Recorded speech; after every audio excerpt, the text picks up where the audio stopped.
Okay. Hello, everybody. This presentation is called Balance Support, Caring for Yourself While Supporting Survivors in Your Life. And we'll just jump right in. Okay, cool. So the goal is to provide useful information regarding self-care and supporting loved ones who have experienced sexual violence.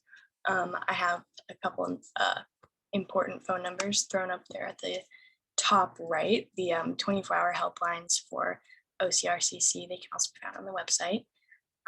Just a little self-care disclaimer, a lot of content discussed during this presentation may be difficult to hear and or process, and we encourage everyone to take steps to make themselves as comfortable as possible. The agenda, just the order of the content that we're going to be discussing. First, we're going to be talking about understanding the survivor's experience, followed by active listening, empathy, and empowerment, and finally, vicarious trauma, healthy boundaries, and self-care. Here. Okay, so the first thing that's really important to understand is that no experience nor reaction is the same. In terms of trauma, there are many reactions and emotions that are commonly shared between survivors, but everybody is different, and so it's hard to have, expectations that are the same for everybody. Survivors can experience a wide range of emotions and reactions as the body responds to the trauma. Many things are going on at the same time, and often one response or reaction can lead to another. Okay, so impact of trauma. Trauma occurs when a person is overwhelmed with something beyond their control and is a deeply disturbing experience to the mind and the body. Trauma is both psychological and sociological. Psychological trauma is damage to a person's psyche as a result of deeply stressful event, and sociological trauma is injury or damage to a biological organism caused by physical harm from an external source. Both are interpreted as life-threatening by the body, and trauma can occur during a rape or sexual violence, immediately after, and anytime after.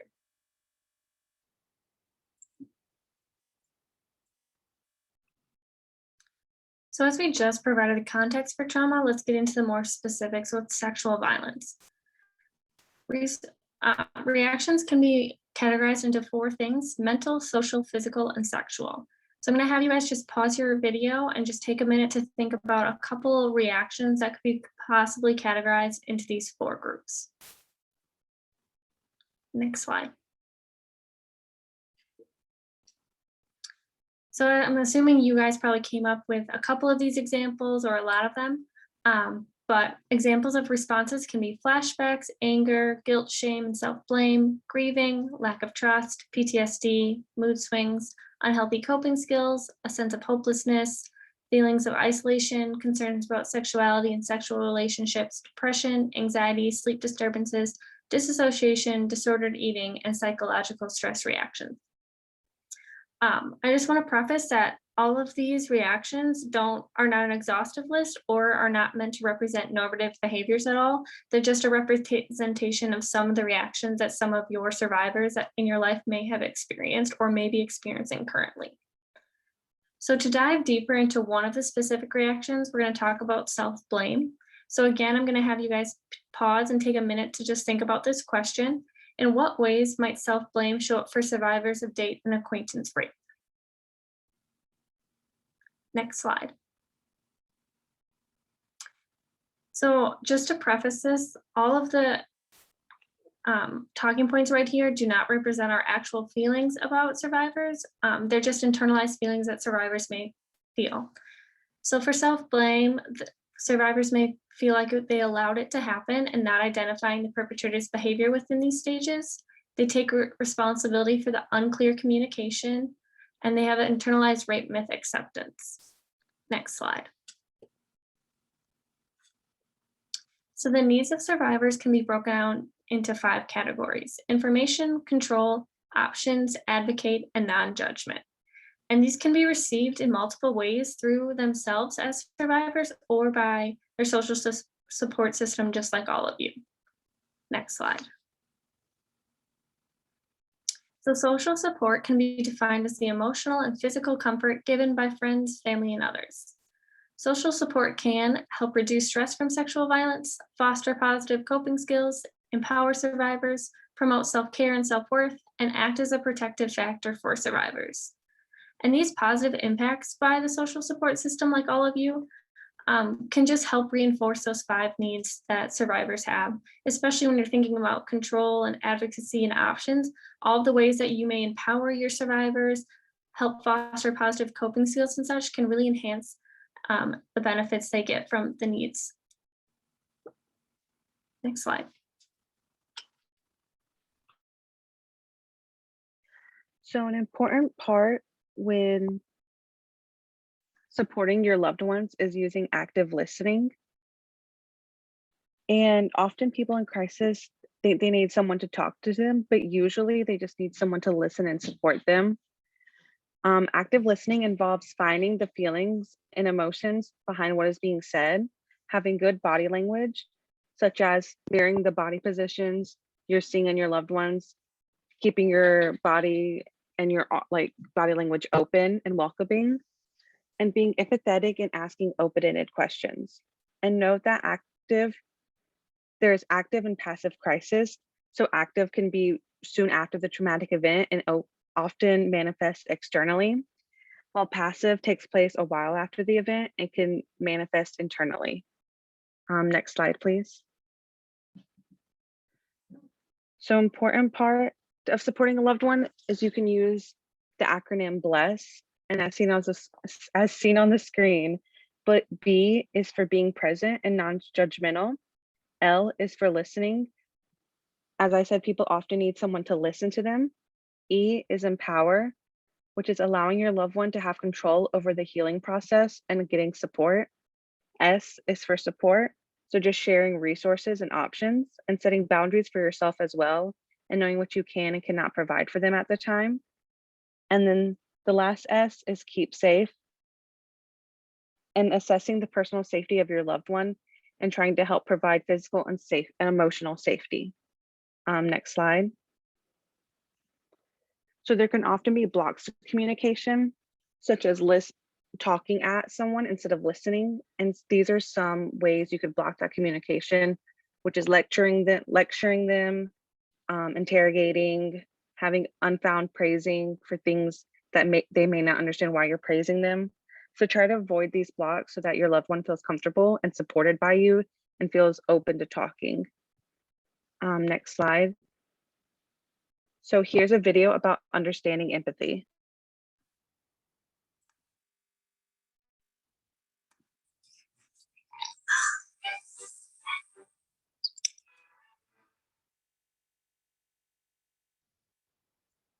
So what is empathy, and why is it very different than sympathy? Empathy fuels connection. Sympathy drives disconnection. Empathy, it's very interesting. Teresa Wiseman is a nursing scholar who studied professions, very diverse professions where empathy is relevant, and came up with 4 qualities of empathy. Perspective taking, the ability to take the perspective of another person or recognize their perspective as their truth. Staying out of judgment, not easy when you enjoy it as much as most of us do.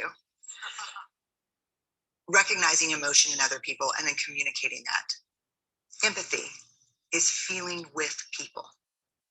And to me, I always think of empathy as this kind of sacred space when someone's kind of in a deep hole and they shout out from the bottom and they say, I'm stuck, it's dark, I'm overwhelmed.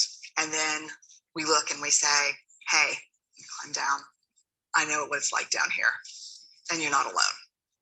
Sympathy is, ooh, it's bad, no, you want a sandwich? Empathy is a choice, and it's a vulnerable choice, because in order to connect with you, I have to connect with something in myself that knows that feeling. Rarely, if ever, does an empathic response begin with at least. And we do it all the time, because you know what? Someone just shared something with us that's incredibly painful, and we're trying to silver lining it. I don't think that's a verb, but I'm using it as one. We're trying to put the silver lining around it. So I had a miscarriage. At least you know you can get pregnant. I think my marriage is falling apart. At least you have a marriage. John's getting kicked out of school.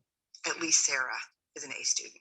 But one of the things we do sometimes in the face of very difficult conversations is we try to make things better. If I share something with you that's very difficult, I'd rather you say, I don't even know what to say right now. I'm just so glad you told me. Because the truth is, rarely can a response make something better. What makes something better is connection.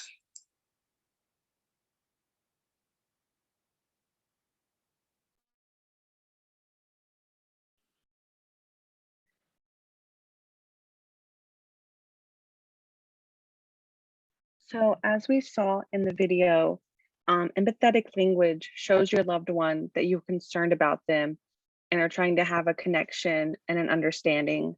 And by using this empathetic language, you're showing support to your loved one and making them feel heard in a time where they may feel very alone or that nobody else can understand, which even if we are unable to, it's important to show that we care and that we are hearing them and supporting them. Next slide. So for those of you watching, if you want to take a moment to pause and just think of a few empathetic phrases you would say to a loved one in a time of crisis, you can do that now. Next slide. All right, so we've taken a fair amount of time talking about how we manifest externally our care and support, but now we're going to take some time to really just focus on ourselves and how we offer and lend ourselves as a support to other people and what we owe ourselves as a result of that responsibility and of that to just having that responsibility and that to just gift for other folks as well. So to help conceptualize trauma, we have to talk about in all its forms, all the different, that spectrum of trauma, all the forms it can take. And so we wanted to include vicarious trauma in this conversation because we really want to expand it and be able to talk about all its different ways it manifests. So in this case, vicarious trauma, some of us know this, some of us we need to brush up. It's a psychological response that is associated with the disturbing experiences and traumatic events of another person, often victims of crime or abuse. This condition describes the indirect trauma or the result of identifying with the trauma a survivor is suffering. So vicarious trauma can result from witnessing the traumatic event or hearing about it, whether that's through media, friends, or other sources. So many people have a misunderstanding, and it's understandable and it's a common one, that only certain people are at risk of vicarious trauma. So typically our go-tos, we think counselors, crisis workers, first responders, like police, firefighters, but really anyone can be susceptible to it, and countless people are without realizing it. And this kind of makes sense. These people, they're trained, they have they're in that line of work for a reason. We just kind of find ourselves in the role of being a support. We didn't really necessarily anticipate it, and so we didn't get the training needed to kind of counter this vicarious trauma. So it makes sense, again, because we're more connected and invested in the person that we're offering support to. So it kind of makes sense that we're also susceptible to vicarious trauma along the way. And we want to be purposeful in distinguishing that burnout is distinctly different from vicarious trauma. They're not the same thing. They manifest very differently, as we're going to discuss. Vicarious trauma can manifest in your body, your emotions, your thoughts. Much like trauma, there are many different levels that it can manifest in, and there's not any one size fits all. There's not any one dimension. It's multidimensional in that way. So for physical, there's tiredness, headaches, insomnia, hypersomnia. For emotional, there's hypersensitivity, irritability, feeling disconnected to people. That's just a few. There's a long, expansive list we could get into, but these are some of the more common ones people experience that many of us can relate to. And so oftentimes our friends and families will be the first to notice both trauma and vicarious trauma symptoms in us. They have the ability to be able to take a step back and to just be there with us and to understand how we're manifesting ourselves. So they oftentimes can catch it before we do, just because oftentimes we're too close to ourselves, we're too close to the issue. So it can take us a while, which makes sense. And this is just another reason why we need social supports who can offer that support, who can be safety nets, and who can just be able to to look us over, to offer that support, and to be able to see maybe what we can't always. Now, you may see some overlap between symptoms of vicarious trauma and trauma. We mentioned some of them in a previous slide, and that just goes to show that how common it is for them to mirror each other and how prominent it is. So you may start seeing, in actuality, some of your loved ones' symptoms in yourself. You spend a lot of time with them and their symptomology, their process of healing, and you may even start to notice them in your day-to-day life, that as almost like a mirroring effect. So this is all the more reason to check in with yourself and maybe give yourself some of the same support that you would to a loved one. After all, you may be experiencing similar symptoms and even going through similar formats of trauma. Just remember that you can have one or clusters of these symptoms. Everyone presents differently, and we may not be able to control how we manifest these symptoms, how we manifest our trauma, but we can control how we respond and the steps we take in response to it. Next slide, please. Okay, so we really, now that we have an understanding of this conceptology of vicarious trauma, like what do we do in response, like I just left off saying. So these are some, but not all, but they're feel like the ones that we can really dig our heels into, that we can really get a lot out of. So I wanted to make some time to really just call these out in particular. So increase your self-observation. We really want to stress that this is a skill that is applicable not only in this setting, but also just in general for a higher quality of life. It's important to check in with yourself, take stock of where you're at, and be aware of your needs before trying to help someone with theirs. So mindfulness can actually be a very especially useful practice for building this skill set. It helps us become aware of how our thoughts, our feelings are showing up and interacting without trying to control them, which can actually help us to process them better. Instead of trying to focus on so much like where we want to be, taking the time to actually focus on where we're at can actually help us better in the short term and the long term.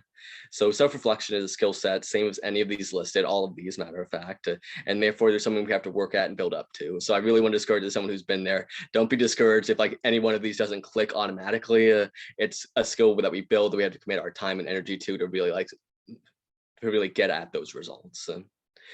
And so boundaries and balancing, this is huge for a lot of people. And boundaries, it's not really something we're taught, so we kind of have to figure out, learn through ourselves. And unfortunately for many people, that's through trial and error.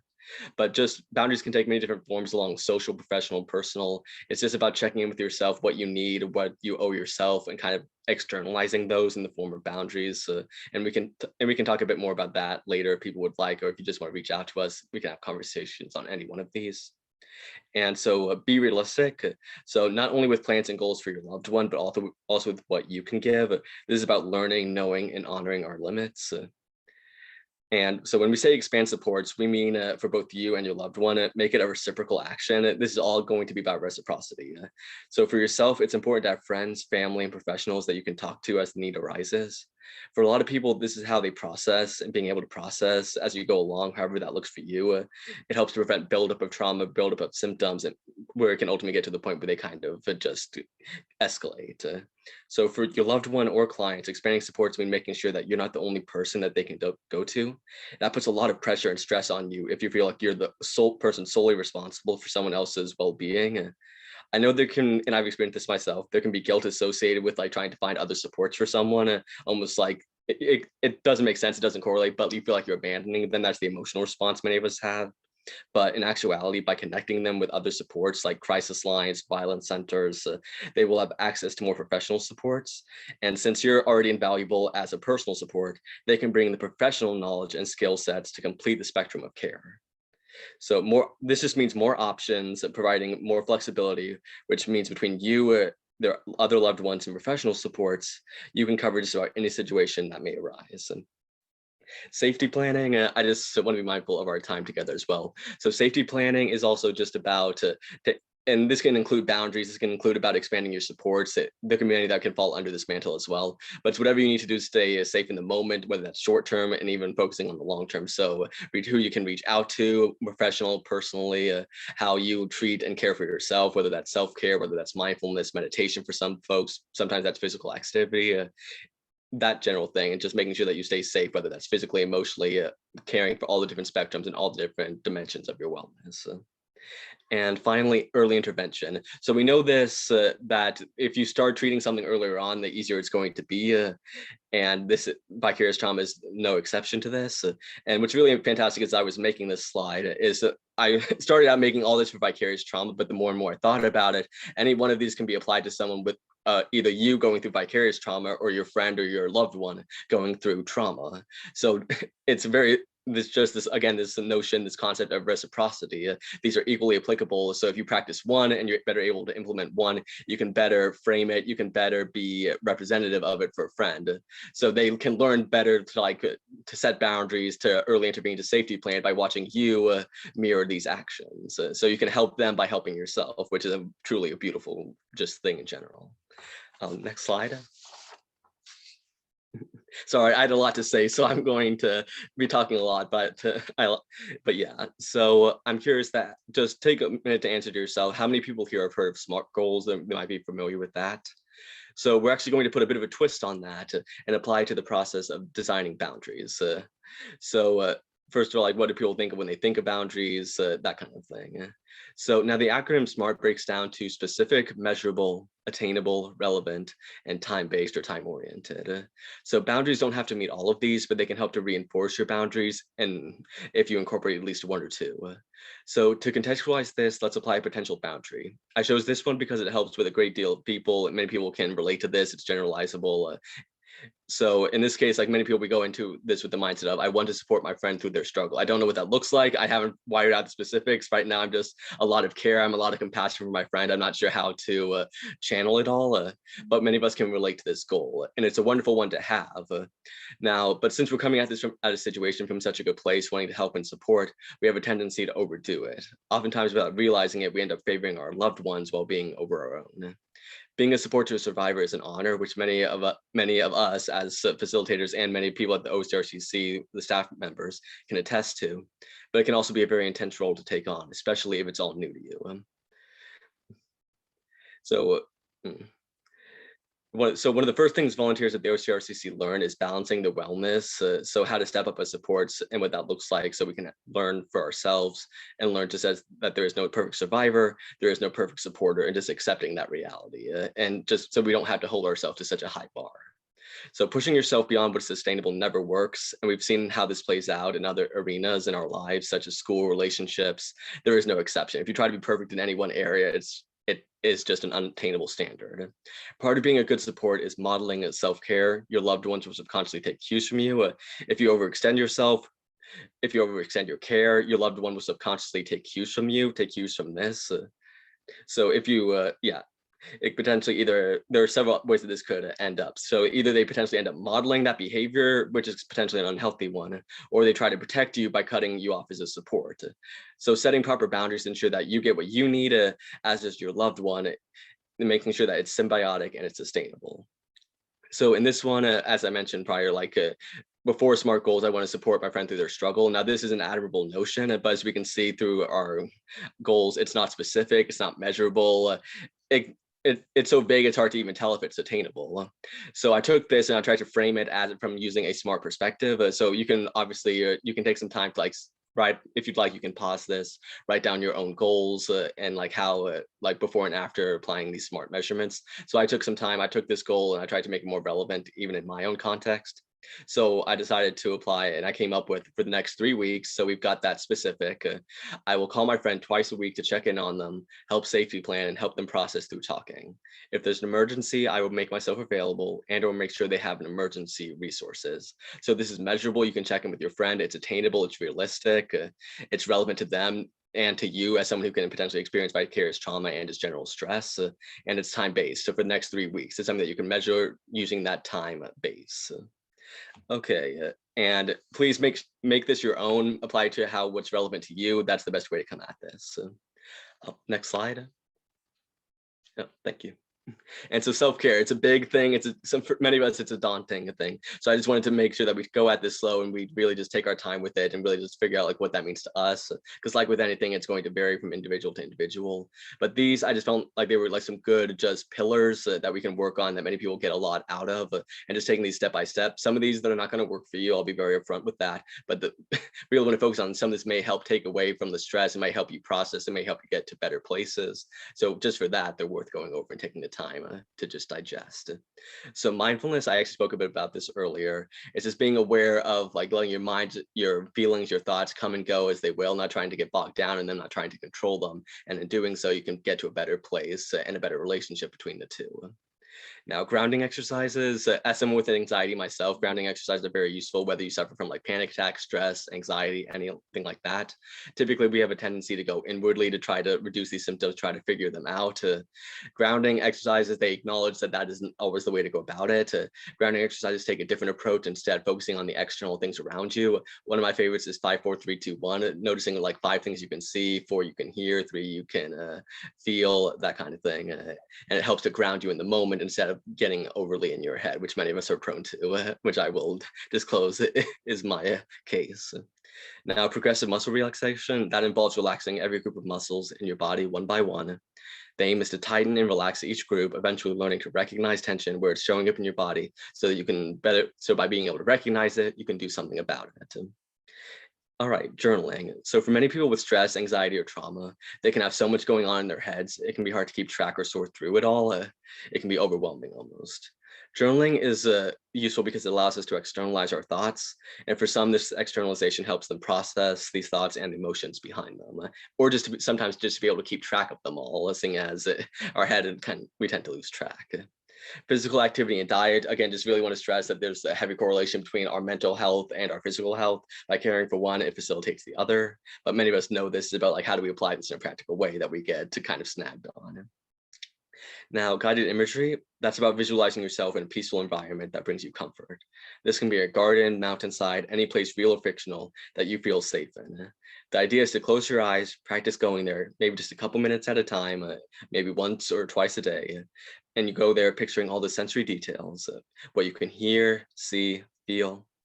We often make the mistake of only thinking about the visual, but that's only one sense when you can engage so many more, and you can get a lot more out of it as a result.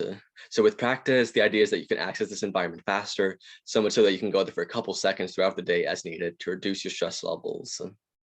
Saying no, that's a huge boundary many of us struggle with. Just being able to say no to like friends, family members, activities, events, and this can be like professional, personal, at any level as well. Just being able to say no, build that boundary, reinforce that boundary, and it's fantastic. Saying no is I found one of the best ways to kind of like care for yourself, self-esteem, by externalizing what you don't deserve, what you stand for, what you owe yourself. It's a great way to tell yourself your value and establish your value both with yourself and with other people.